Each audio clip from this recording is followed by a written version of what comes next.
Boa noite a todas e a todos. Acabou a votação da segunda denúncia contra o presidente ilegítimo Michel Temer.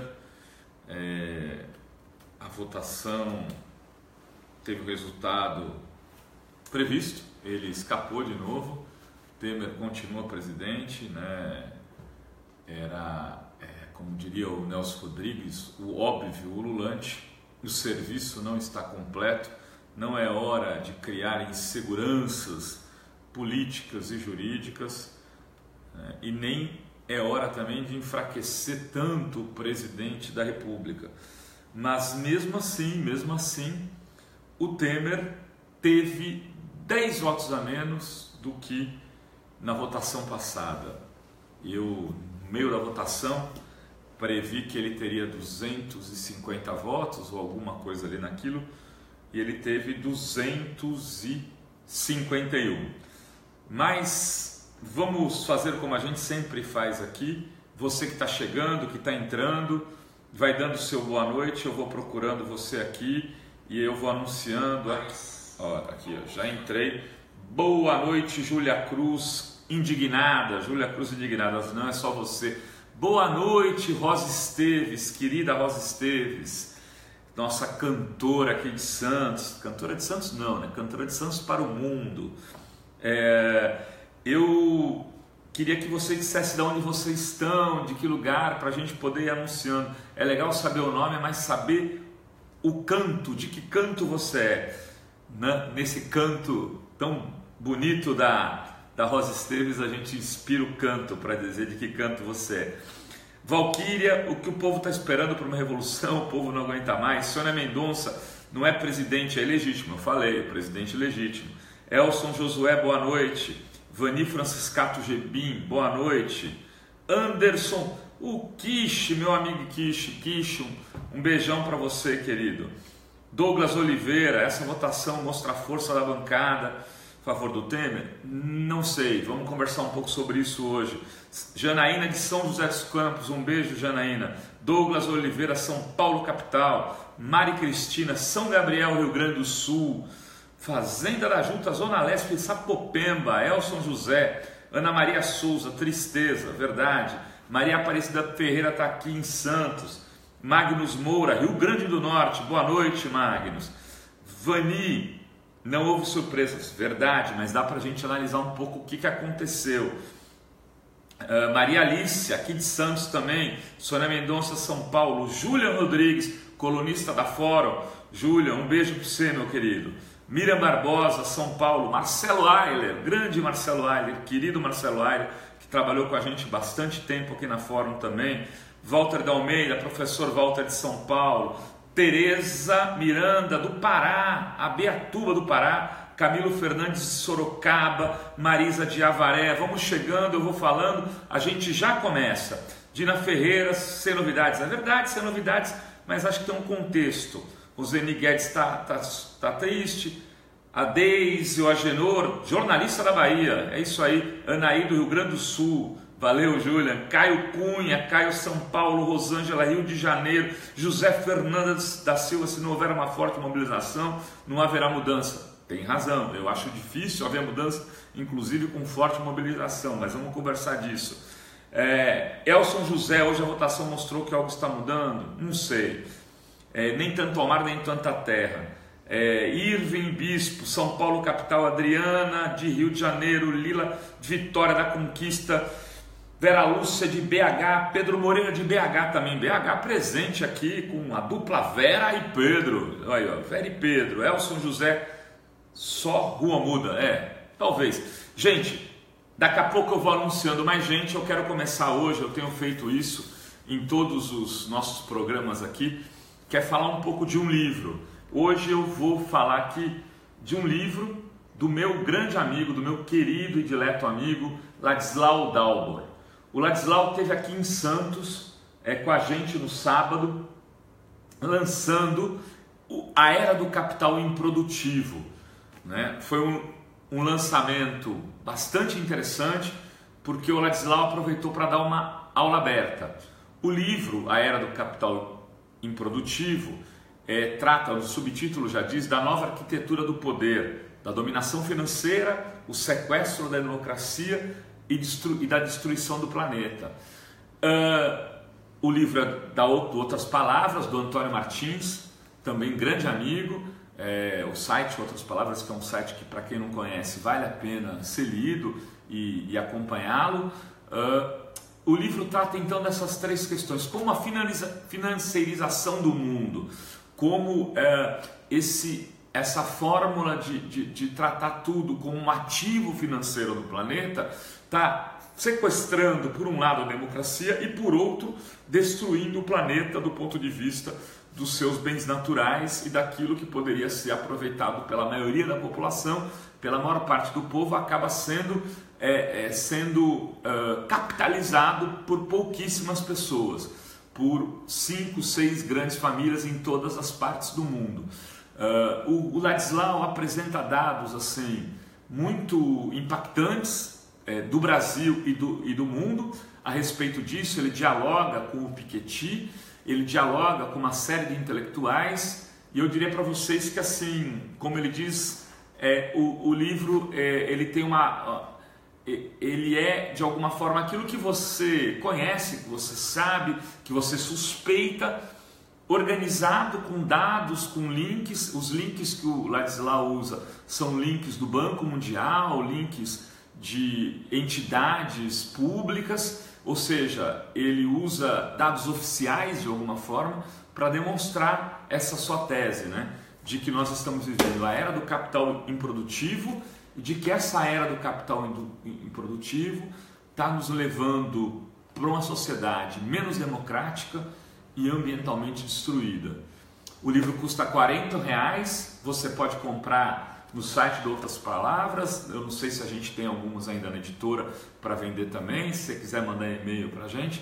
Enfim, eu aconselho, o livro é legal e a gente sempre que puder vai continuar fazendo isso, falando de livros dos amigos, dos colegas e livros que a gente lê e gosta. Quem mais aqui, só para citar mais algumas pessoas e entrar no debate? Elton José, Vera, Márcia, Cláudia Cassino, um beijo, Cláudia, mãe da Carolina Rovai Cassino. Por que a esquerda e movimentos sociais não faz um amplo chamamento para o povo sair às ruas? Usar meus créditos na Saraiva, comprar o Manifesto Comunista hoje é uma boa mesmo, Elton. Enfim, gente, eu vou tentando citar mais gente aqui, vou tomar um gole de vinho, até porque a gente, a despeito de todas as tristezas do dia, pode tomar de vez em quando um vinhozinho para relaxar e poder dormir melhor. Eu devia estar tomando na caneca da Fórum, né, Adri? Estou tomando aqui em taça, caneca da Fórum, que em breve a gente vai estar vendendo no site da Fórum, a gente vai vir com novidades. Pessoal, é o seguinte, o que eu avalio assim, do ponto de vista mais objetivo dessa votação? Ou seja, a votação ela vale pelos seus números, em alguma medida. O Temer teve 251 votos, ele precisava de 171 para se livrar, ele teve 251 votos a favor do relatório, né, os votos do relatório Bonifácio Andrade, do PSDB, é importante não esquecer. O deputado que fez o relatório a favor do Temer é um deputado do PSDB, isso é um fato, né? Boa parte do PSDB, a grande maioria, votou a favor do relatório. A gente depois já está trazendo, o Ivan Longo deve estar colocando no site da Fórum agora, voto por voto. Na outra votação, os deputados de São Paulo, ligados ao Alckmin, votaram a favor de que o Temer fosse investigado. Vamos ver como eles votaram hoje.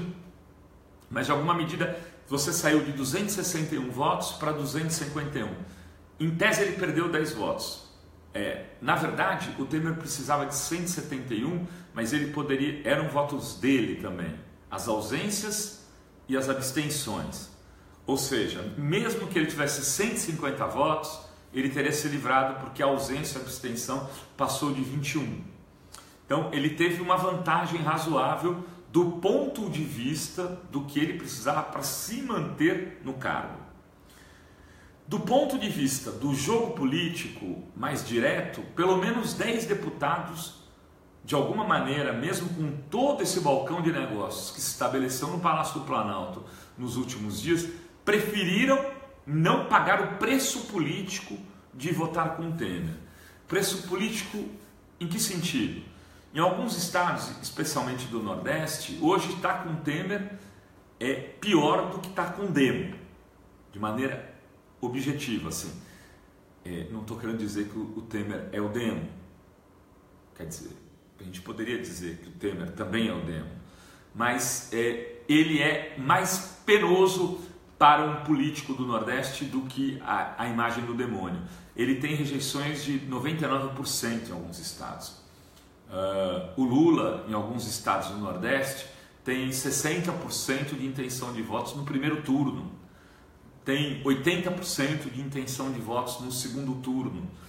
Então, alguns deputados, inclusive, ligados a partidos políticos da base, já pularam fora do barco. Isso significa o quê? Significa que ele vai ter mais dificuldade de aprovar medidas impopulares daqui para o final do mandato.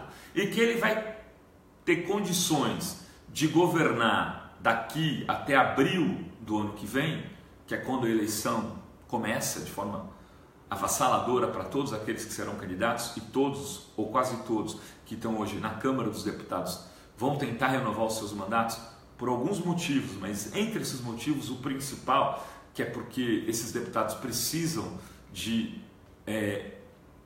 precisam do fórum privilegiado por conta de estarem sendo investigados na Lava Jato. O Temer vai contar com eles, em alguma medida, até março, abril, já com um número menor do que ele tinha antes. Então as condições deles são piores ainda do que eram há 2 meses atrás. O que isso vai mudar do ponto de vista da disputa política, do que importa? Eu conversava hoje, eu estou dando aula de jornalismo digital na ECA USP, conversava com os alunos de lá sobre as disputas que estão colocadas na lógica da sociedade. A gente tem discutido muito mais atualmente o que alguns têm denominado disputas da guerra cultural, né? Que são essas disputas, por exemplo, da exposição do MASP. Eu não estou dizendo que elas são insignificantes, não, muito pelo contrário, eu acho elas muito importantes, que é o debate da censura, mas os debates das questões identitárias, que são fundamentais, inclusive, para que a esquerda se rejuvenesça e se renove, as pautas LGBTs, a pauta dos negros, a pauta das mulheres, enfim, pautas de direitos humanos. Mas esse debate tem mobilizado, de alguma forma, todo o campo que debate política hoje, muito mais do que o debate da reforma trabalhista, do que a venda do pré-sal, do que a reforma da Previdência, do que a privatização de uma série de empresas, por exemplo, como os aeroportos, a Eletrobras, do que o aumento do preço da energia que vai acontecer no mês que vem e uma possibilidade de um apagão lá na frente, do que a diminuição dos recursos para o Bolsa Família, do que a escassez quase total de recursos para a Universidade Federal, para o ProUni, para a realização de um Enem nos modos que deveria ser realizado. Enfim, todo esse debate vem sendo escondido de alguma maneira, e o Temer tem conseguido operar nessa pauta econômica, nessa pauta que muda a vida de boa parte dos cidadãos, e aí, independente das suas ideologias e das suas, digamos, convergências do ponto de vista de opinião, ele tem conseguido atuar muito fortemente nisso. Ele vem mudando de alguma forma toda a política econômica e social desenhada no governo Lula, que se manteve nos anos Dilma. Mas estruturalmente o capitalismo quer mais, o setor financeiro quer mais. O setor financeiro, por exemplo, quer fazer com que a previdência seja um bem dos bancos, né? Ele quer impedir que você se aposente com 10 salários mínimos, porque ele quer pegar essa base de 5 a 10 salários mínimos e colocar todinha na previdência privada. E para isso ele precisa que o teto de 10 salários mínimos seja reduzido.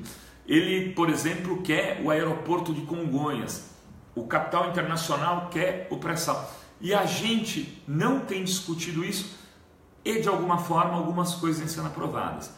mas outras vão ter mais dificuldade de ser aprovadas. E elas são, diria, do ponto de vista da lógica do golpe, as essenciais.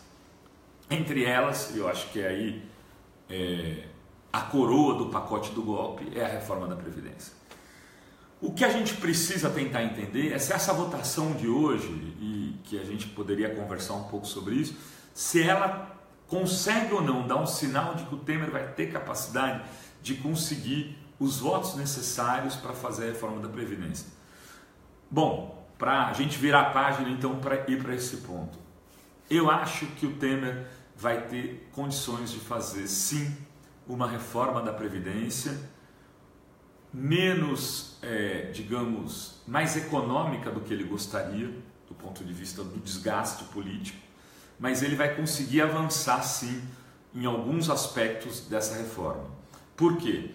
Porque com esses 251 votos, 251, perdão, votos que ele conseguiu hoje, ele consegue, em partidos mais ideológicos que não votaram com ele, tipo o PSDB em alguma medida, algum outro deputado do Nordeste que não tem receio que vai precisar de recursos de grandes empresas para se eleger, talvez ele consiga aprovar alguma coisa.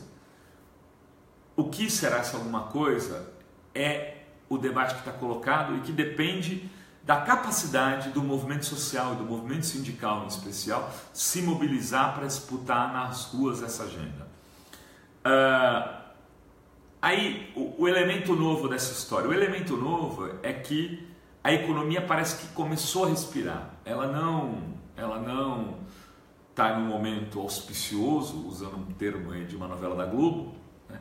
Mas ela já vive um momento menos pior do que nós vivemos. Hoje mesmo os juros foi para 7,5%, 7,5% numa inflação de 3 e pouco, 4% de juro real, já é um padrão que pode fazer com que alguns setores da economia se animem para investir um pouco se houver condições no mercado interno de recuperação econômica. Essa é a questão. Se a economia voltar a ter algum nível de geração de emprego, o governo ganha fôlego para fazer e impor essa pauta dessas reformas que eles julgam necessárias para estabilidade econômica. O discurso ganha força. E o discurso ganha força em que sentido? Por exemplo, hoje o João Dória, prefeito de São Paulo, é um dos que fala sem nenhum tipo de constrangimento, defende de forma muito direta as privatizações. Em 2006, quando o Alckmin saiu candidato, ele botou o macacão da Petrobras com o slogan do Correio, da Caixa Econômica Federal, de todas as empresas públicas, dizendo que ele não ia privatizar nada. Por quê? Porque a gente havia saído do momento que era o governo Fernando Henrique, repleto de privatizações, que levou o Brasil a uma crise, a quebrar 3 vezes e a viver o segundo mandato do governo Fernando Henrique com pires na mão no FMI. As privatizações não renderam aquele futuro que haviam desenhado para boa parte da população. O desemprego em níveis estratosféricos, a dívida pública alta, o dólar bateu em R$4 naquele momento, isso lá em 2001, 2002. Enfim, a gente teve uma conjuntura que de certa forma derrotou aquele discurso. Com o grande volume de denúncias de corrupção, boa parte delas reais, concretas, em empresas públicas, criou-se a possibilidade de um discurso liberalizante. Ou seja, para que precisa de empresa pública? Para gerar riqueza para corrupto? E essa é a lógica que está se vendendo. Então esse discurso já ganha a possibilidade de ser vocalizado por alguns políticos. Isso pode ajudar o Temer a criar nesse resto de mandato um espaço para uma recuperação inclusive de sua popularidade. parece uma loucura o que eu estou dizendo aqui, eu sei disso, eu não acho que seja uma boa notícia, mas se a economia voltar a respirar, os empregos crescerem, ele pode sim conseguir algumas reformas, há espaço para isso na contabilidade dos votos. Só que isso vai depender muito do que vai acontecer no Brasil até abril. Isso não espera até outubro do ano que vem, quando vai ser a eleição, se a gente tiver eleição em outubro do ano que vem, que ainda é no momento que a gente está vivendo, é uma agenda em debate. Eu não diria, cravaria com tanta certeza. Eu acho que a cada dia que passa a gente ganha mais confiança de que vai ter o processo eleitoral de 2018. Mas isso também deveria fazer parte aí das preocupações do movimento social, do movimento sindical e daqueles que lutam em defesa da democracia. Bom, vamos ler um pouco aqui as perguntas. Tem alguém querendo conversar, Adri? Tem... Gisele, obrigada. Rovai por tanta informação. Obrigado a você, Gisele. Elvira, meu Deus, é o fim da picada. Diga lá, Adri. Cauê Porcé pergunta: o que poderia melhorar em um fim de governo de aproximadamente um ano? O que poderia melhorar não para a população, viu, Cauê? Eu acho que poderia melhorar para o governo. Como eles conseguiram derrubar os juros, a taxa de juros hoje foi para 7,5%, ainda é muito alta. Os juros reais ainda são muito altos, mas é uma taxa de juros já muito mais baixa do que no começo do governo. Isso pode, né, porque a gente bateu tão pesado no fundo do poço, dar um suspiro na economia, voltar a ter um crescimento e você ter aí uma previsão de crescimento de 2,5% para 2018, que seria, dada as condições atuais, já alguma esperança de melhora. Eu não acho que é uma melhora estruturada, porque no Brasil você teria que ter o Brasil é um país continental, com uma população muito grande, com possibilidade de fazer com que seu mercado interno dê conta da maior parte da demanda. O próprio Ladislau, aqui no livro que eu falei no começo, A Era do Capital Improdutivo, ele diz que assim, as exportações brasileiras não respondem a 10% da riqueza do PIB.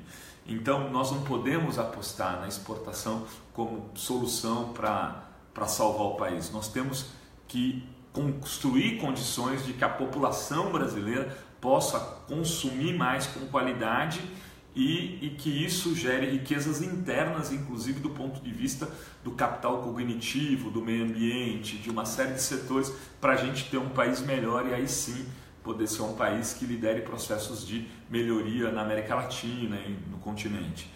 Então, mas do ponto de vista imediato, pode haver uma melhora que não vai colocar o Temer no jogo, eu acho que o Temer está fora do jogo, mas que permitirá, por exemplo, que ele consiga até ter uma candidatura ali do seu campo, alguém como o Henrique Meirelles, o próprio João Dória ou o Huck numa operação negociável. Eu já acho mais difícil, porque aí a gente tem a Globo pilotando o Huck e a Globo e o Temer romperam, mas ele pode criar alguma condição de estar numa situação melhor do que a atual.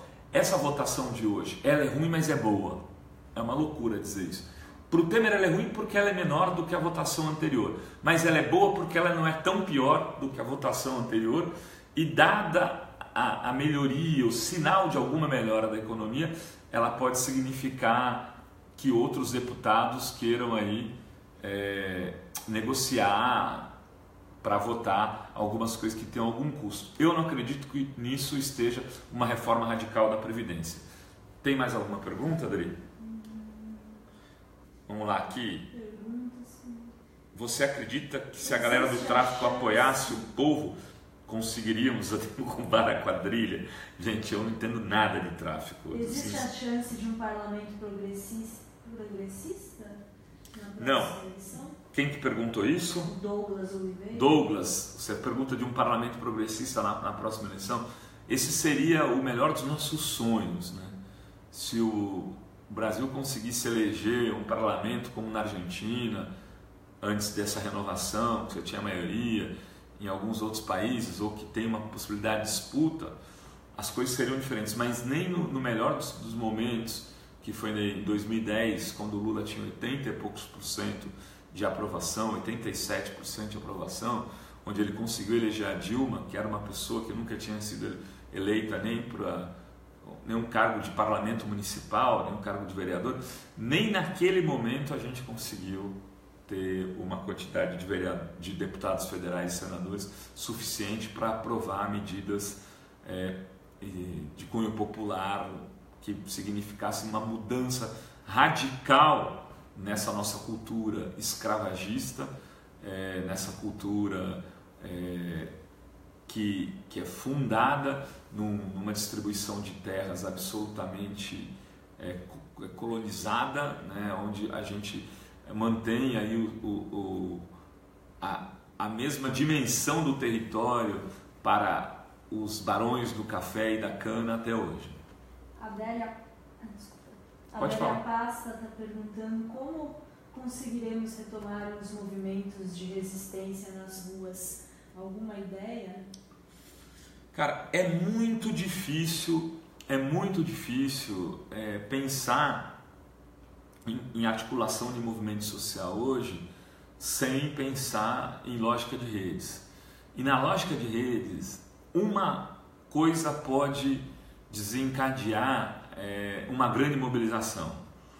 O que levou as pessoas a irem para a rua em junho de 2013? Já havia um mal-estar na sociedade, esse mal-estar tinha relação com uma diminuição do padrão de consumo da classe C, com um achatamento da classe média, mas ele não era um mal-estar muito forte. Mas naquele momento que os meninos e meninas vão reclamar do aumento da tarifa, por diferentes motivos as pessoas decidiram ir para a rua também e produziram aquele monstruoso momento político que acaba resultando em boa medida, que tem uma série de consequências, eu diria que inclusive algumas positivas e outras negativas, para não ficar aqui fazendo um discurso nem romântico e nem atribuir aquele momento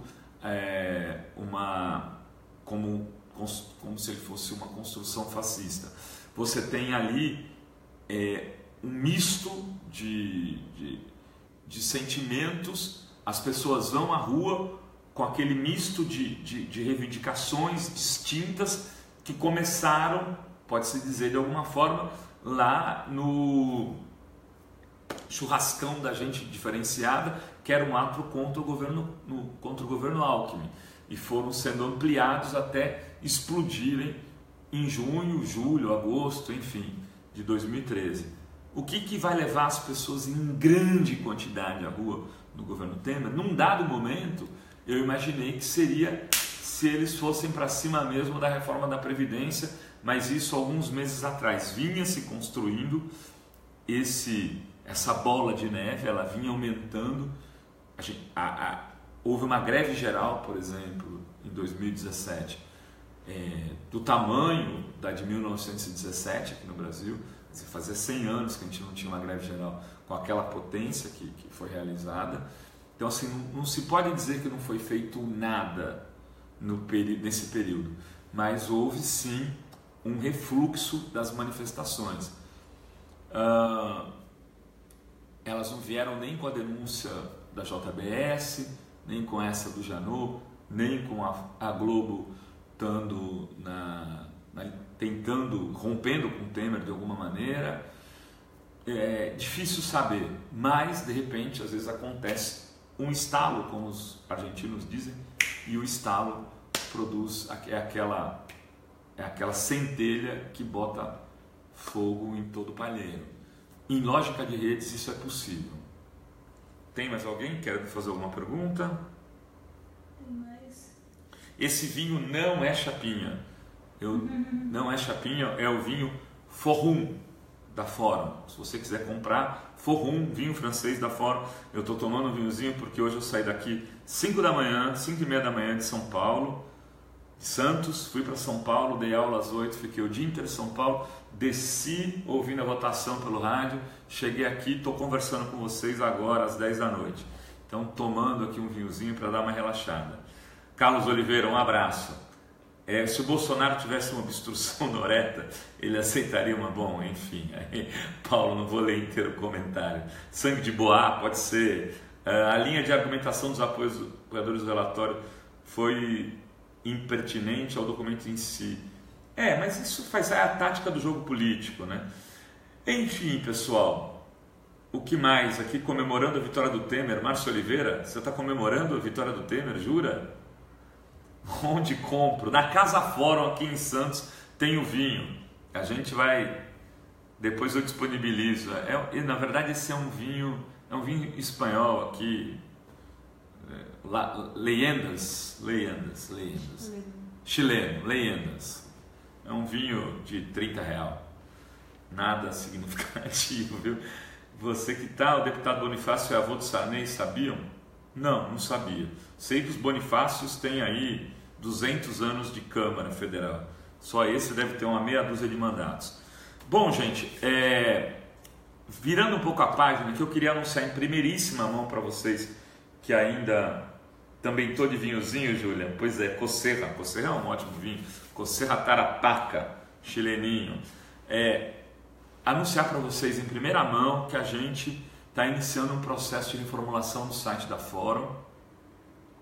A gente já está trabalhando nisso e vamos fazer, tentando estruturar um site que seja muito mais ágil, mais organizado, que permita uma interação muito maior, inclusive com vídeos como esse. Estamos conversando com uma plataforma gringa aí que consegue fazer esse tipo de conversa com até 500 pessoas ao vivo. Eu posso colocar, digamos, se eu quisesse chamar o Julian agora, que está tomando lá o seu Cocerra Tarapaca, entra ao vivo, Julian, vamos comentar essa notícia, eu mandava o link para ele entraria.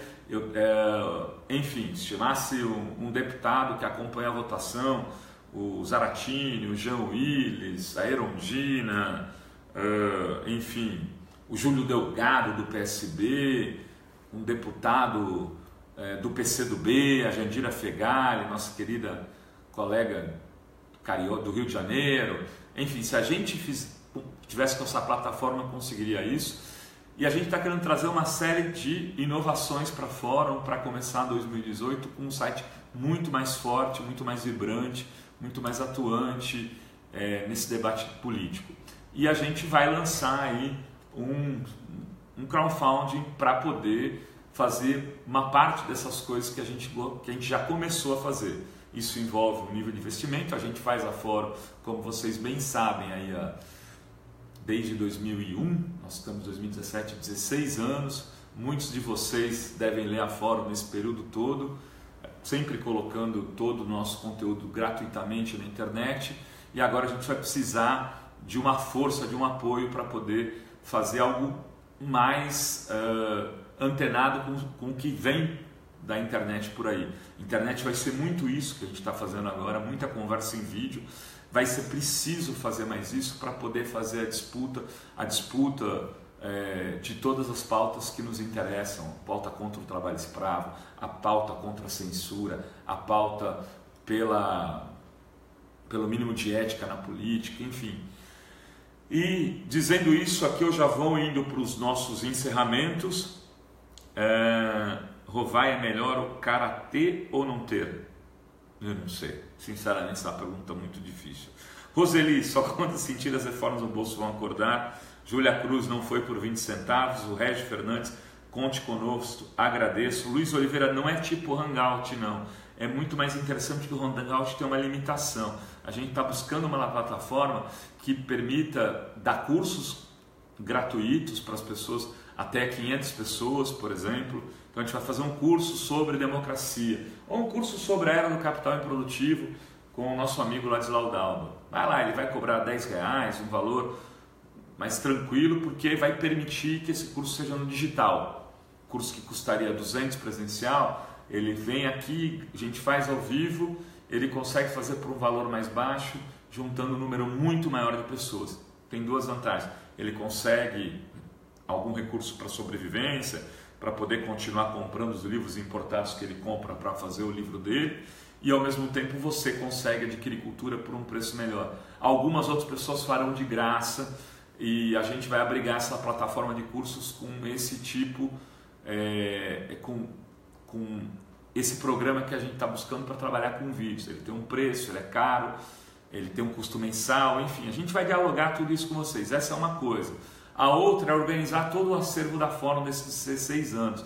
A gente tem entrevistas, por exemplo, com Saramago, estão perdidas. A gente precisa organizar isso tudo e disponibilizar. Tem vários conteúdos da Fórum que foram utilizados, por exemplo, em questões de universidade, mas estão perdidos porque a internet é isso. Você troca de site, você muda, tem que mudar ali o template, às vezes acaba perdendo o conteúdo. Temos que buscar tudo isso, reorganizar. E, além disso, temos que deixar o site da Fórum um site mais ágil, mais veloz, mais indexado, que permita que o número maior de pessoas acessem e que tenha mais interação por rede social. Tudo isso que a gente está fazendo tem que fazer no nível de escala hoje, que é muito maior do que as nossas pernas. Para vocês terem uma ideia aqui, a gente hoje tem 10 milhões de page views mês. Manter 10 milhões de page views mês num servidor é um preço muito maior do que manter 100 mil.